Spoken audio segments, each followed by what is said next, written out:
Fideo dosbarth ti chwith ar gyfer mathemateg A2 uned 4. Profi rhagdybiaeth ar gymryd yr sampl gyda rhanbarth critigol. Cymau allweddol i brofi rhagdybiaeth wrth ddarganfod y rhanbarth critigol. Mae hwn bach yn wahanol i ddefnyddio y gwerth pi. Felly, ni'n dechrau gyda'r un peth, diffinio'r newidynau. Wedyn datgan beth yw'r rhagdybiaeth 0 a'r rhagdybiaeth arall. Y rhagdybiaeth 0 yw H0 ac yn ystod y prawf mae cyfrifo yn seiliedig ar yr honiad bod H0 yn wir. Ni angen profi ydyw'r sampl yn yr un peth neu'n wahanol. Felly, y honiad bod H0 yn wir yw'r rhagdybiaeth 0. A rhagdybiaeth arall, H1, sy'n rhoi'r rhagdybiaeth neu esboniad bydd yn cael ei dderbyn os oes digon o dystiolaeth o'r prawf bod H0 yn annibygol. Cam 2 yw disgrifio'r ystadegyn brawf a rhoi ei ddosraniad gan dybio bod H0 yn wir. Felly ni angen disgrifio'r data gasglwyd yn yr ymchwiliad. Gan dybio bod H0 yn wir, gallwn disgrifio dysraniad tebygolrwydd yr ystadegyn brawf yn llwyr o'r sampl. Nodi lefel arwyddocâd y prawf ac os yw'r brawf yn 1 canfon neu'n 2 canfon. Lefel arwyddocâd ar gyfer y prawf yw lefel y tebygolrwydd sy'n cael ei ddistyried mor annibygol o ddigwydd o dan y rhagdybiaeth fod H0 yn ddilys. A bydd dewis H1 yn well esboniad na H0. Odyn ni digon pell yn y sampl ni i weid bod H1 yn iawn neu H0 neu ni'n cadw H0. Rhan fwy ar amser, roeddwn hwn fel 5%, 1% neu 0.1%. Y rhanbarth critigol nawr, wel y rhanbarth critigol yw'r set o werthoedd ar gyfer yr ystadegyn brawf sydd mor annibygol o ddigwydd os yw H0 yn ddilys a bydd H1 yn cael ei derbyn yn lle. Y rhanbarth derbyn ar gyfer y prawf y gwerthoedd ystadegyn brawf sydd ddim yn y rhanbarth critigol. Yn y rhanbarth critigol i ni a diddordeb ynddo. Ydy ni digon pell o'r cymydr. Cam 5, nodi'r rheol penderfyniad ar gyfer y prawf a'i gymhwyso pan yn rhoi casgliad yng nghyd-destun y broblem. Wel, dyma beth ni'n dweud, ni'n derbyn H1 os yw'r gwerth yr ystadegyn brawf o fewn y rhanbarth critigol, neu dweud nad oes digon o dystiolaeth i wrthod H0 a derbyn H1 os dyw gwerth yr ystadegyn brawf ddim yn y rhanbarth critigol. Felly, dewch i ni gael gweld sut mae hwn yn gweithio. Felly, beth i ni yn gwybod am sampl, cymed yr sampl, os yw'r samplau o n hap ar sylwad yn cael ei cymryd o boblogaeth sydd wedi ddosrannu normal, gyda cymed yr myw a amrywian sigma sgwâr. A x bar yw cymed yr sampl, bydd x bar wedi ddosrannu normal, gyda chymed yr myw, yr un cymed yr, a gwiriad safonol sigma dros ail isradd n, neu yr amrywiad yw sigma sgwâr dros y nifer yn y sampl. Hwna sy'n bwysig. Hynny yw, x bar, sef y sampl, cymed yr sampl wedi amrywian normal, gyda cymed yr myw ac amrywian sigma sgwâr dros n. Enghraifft 1. Ar ôl blwyddyn o dyfiant, mae gan taldra eigin blanhigyn, coeden penodol, ddosraniad normal gyda chymed yr 38 a gwiriad safonol 2.8 cm. Mae Fred Greenfingers wedi bod yn arbrofi gyda thriniaeth, gwrtaeth newydd a sampl o 4 o eigin blanhigion. Darganbyddwch y rhanbarth critigol ar gyfer prawf rhagdybiaeth i benderfynu a yw'r triniaeth newydd wedi creu cynnydd yn taldra cymedrig yr eigin blanhigion wedi blwyddyn o dyfiant. A wedyn pa gasgliad byddwch yn dod iddo os ar ôl blwyddyn o dyfiant roedd gan y planhigion yma taldra cymhedrig 38.9 cm o'r sampl. pa tybiaethau sydd angen i chi gymryd mwyn cynnal y prawf hyn. Felly gosod dod o hyd i'r rhanbarth critigol. Diffinio'r newidynau, felly miw yw taldrar ei gymblanhigion wedi blwyddyn o dyfiant a wedi cael y triniaeth newydd. Datgan H1, H0, H1. H0 yw bod y cymryd yr un peth, yn erbyn y rhagdybiaeth arall bod y cymryd wedi creu cynnydd. Sgwlwch nôl ar y cwestiwn, ydych chi'n un ochrog neu dwy ochrog? Ydyn ni wedi creu cynnydd? Ydyn ni'n fwy? Ydyn cymryd yr ni'n fwy? Felly un ochrog. Disgrifio'r ystadeg yn braf a rhoi ei ddosraniad gan dybio bod H0 yn wir. Felly X bar yw taldra cymhedreg y sampl o 40 egin blanhigyn sydd wedi cael y triniaeth newydd ac ar ôl blwyddyn o dyfiant. A wedyn ni'n tybio, yr ein ein tybiaethau ni, bod yr 40 egin blanhigyn yn hap sampl a bod y triniaeth ddim yn newid gyda safonol taldra'r egin blanhigion wedi blwyddyn o dyfiant. Ni angen cadw'r un gwiriad safonol ar hyn o bryd. Felly, os yw H0 yn wir, bydd X bar y dosraniad normal gyda cymryd y 38 ac amrywiant 2.8 disgwario dros 40. Hwna sy'n bwysig. Nodi lefel arwyddocâd y prawf ac ostwng prawf 1 cynffon neu 2 cynffon. Wel, dwi ddim wedi dweud, felly ni'n osod 5% fel yr lefel arwyddocâd. Ni angen gweld os oes cynnydd i bod, felly ni'n mynd i gymeryd 5%. Mae fe'n 1 cynffon achos un ochr ni angen profi. Felly, dyma beth sydd gyda ni. Ni o gwmpas 38, ni angen gweld pa ranbarth i ni angen dewis. Felly, cyfrifo'r ranbarth critigol ar gyfer y prawf. Felly dyna'n yn dosraniad ni.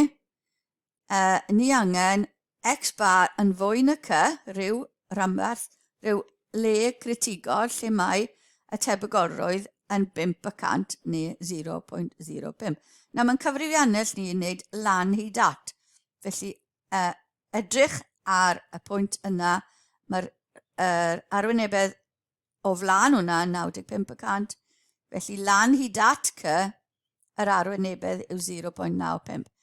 Edrych hwnna lan ar y cyfrifiannus gyda'r gwybodaeth yna a ni'n cael bod rambar critigol gyda'r arwynebedd yna yn 38.728.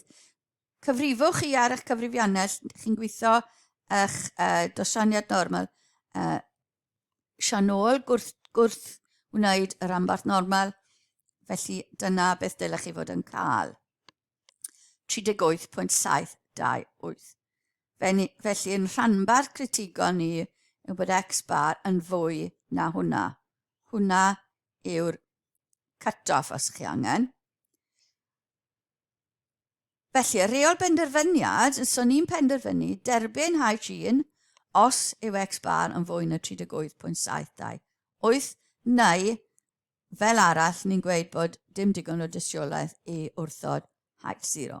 Felly ni'n edrych ar ein sampl ni. Cawson ni X bar yn 38.9 o'r sampl. Mae hyn o fewn, ni'n fwy na'r C. Ni o fewn y rhanbarth critigol, felly ni'n gwrthod H0 a derbyn H1.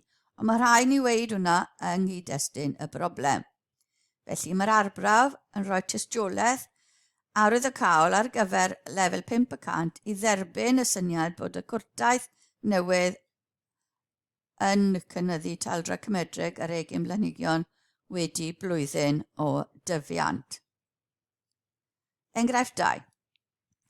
Mae gwers lyfr meddygol yn honni bod taldra bechgyn 11 blwydd oed yng Nghymru wedi ddosrannu'n normal gyda chymryd 140 cm a gwiriad safonol 5 cm.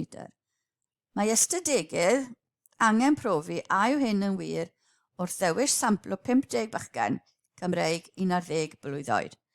Darganfyddwch y rambarth critigol i'r ystadegydd ar gyfer prawf arwyddocâd 1%. So mae'n dweithio ni'r lefel arwyddocâd yma. Nodwch y casgliad y bydd yn dod iddo os yw cymryd yr sampl yn 142 cm.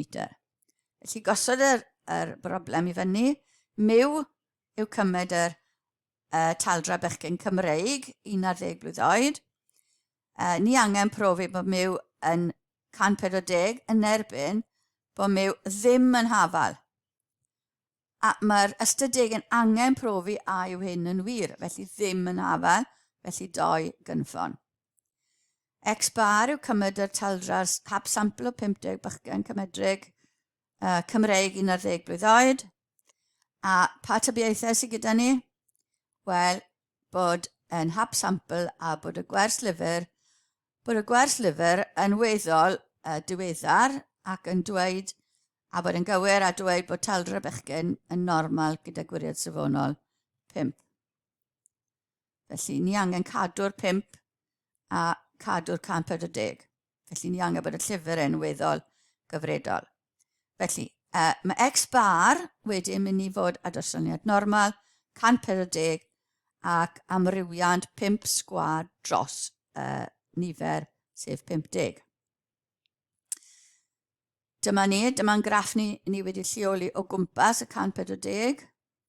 Ni mae 1% yn ni, ond mae fe'n 2 ochrog. Felly, os ni angen 2 gynffon, mae 1% yn ni yn gyfanswm i'r ddau, felly ni angen 0.005 y 2 ochr.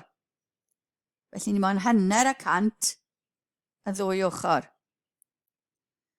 Felly rhanbarth critigol yw X-bar yn fwy na Cy1 neu'n llai na Cy2, unrhyw un o'r cynffonnau yma, a ni yn mynd i weithio mas y rhanbarth yr arwynebedd nawr.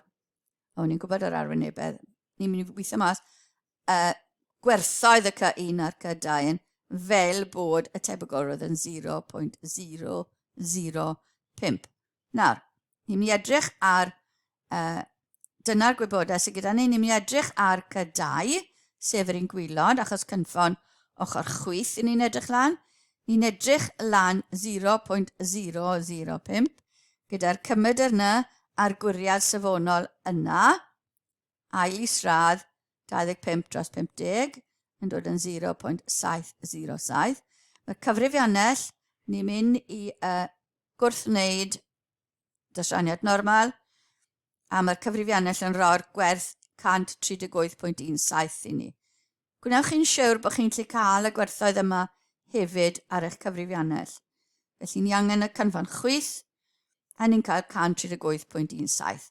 O cymesuredd, ni'n gallu gweithio mas bod yr Cy1 wedyn, y cynffon ar y dde yn mynd i fod yn 141.83. Felly yr ddau yna yn gorfod fod yr un faint. Felly'n rhanbarth critigol X-bar yn fwy na 141.83 neu X-bar yn llai na 138.17. Nawr ni'n edrych ar y sampl. Felly'n rheol benderfyniad ni yw, os dwi'n fwy na hwnna neu'n llai na hwnna, bydd y tystiolaeth gryf i dderbyn H1 neu dim digon o dystiolaeth.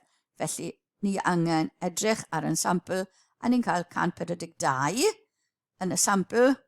Felly mae hwnna o fewn y rhanbarth critigol, ni'n fwy na 141.83. Felly tystiolaeth gryf bod gwerth cymedrig, taldra bachgen, Cymraeg 11 blwydd oed, ddim yn 140. Felly ni ddim yn cadw H0, ni'n derbyn H1. Felly pa un yw'r gorau? Y prawf gyda'r gwerth P neu'r prawf gyda'r rhanbarth critigol? Wel, gyda'r prawf P, prawf gwerth P, mae tyma bach yn gynt o amser i'w gyfrifo, ond bob sampl chi'n cymeryd sy'n wahanol, mae rhaid ail wneud yr cyfrifo yma.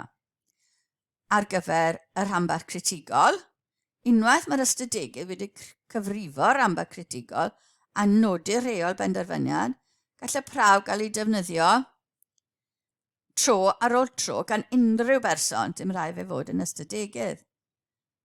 Unwaith mae fe wedi cael ei gosod i fyny. Mae dadansoddiadau gwallau, sy'n angen i ni wneud hefyd, angen gwybodaeth o'r rhanbarth critigol. Mae'n cymryd tymau bach fwy amser i wneud na'r gwerth P. Felly mae'n dibynnu ar y cwestiwn chi'n cael. Cwestiwn i chi nawr am arfer. Mae gan mas torthau sy'n cael eu cynhyrchu gan popty penodol yn ystod Ionawr dosraniad normal gyda chymydr 500 gram a gwiriau safonol 20 gram. Darganfyddwch pa ganran o'r cynnyrch yma sydd yn pwysau llai na 475. Felly cwestiwn cyffredin yw hwnna. Yn ystod mis Mawrth, ni'n cymryd sampl o 25 torth o'r popty yma, a mae rhain yn dangos mas cymydrig 490 gram. Ydy hyn yn dangos ar lefel 500, yn gweithio ni yn lefel, dystiolaeth gryf bod gystyngiad wedi bod yn mas cymedrig y torthau sy'n cael eu cynhyrchu gan y popty yma. Pa dybiaethau sy'n angen i chi gwneud mwyn ateb y cwestiynau yma? Wel, chi'n gyfarwydd yr rhain, felly daliwch y fideo i ateb y cwestiwn yma, ac mae'r atebion yn dod nawr. Rhanbarth critigol ac ydy a chi fod i wneud yr tybiaethau. A dyna ddiwedd yr fideo yma ar profi'r actybiaeth. Yn y fideo nesaf, byddwn ni'n edrych ar gwallau math 1 a 2.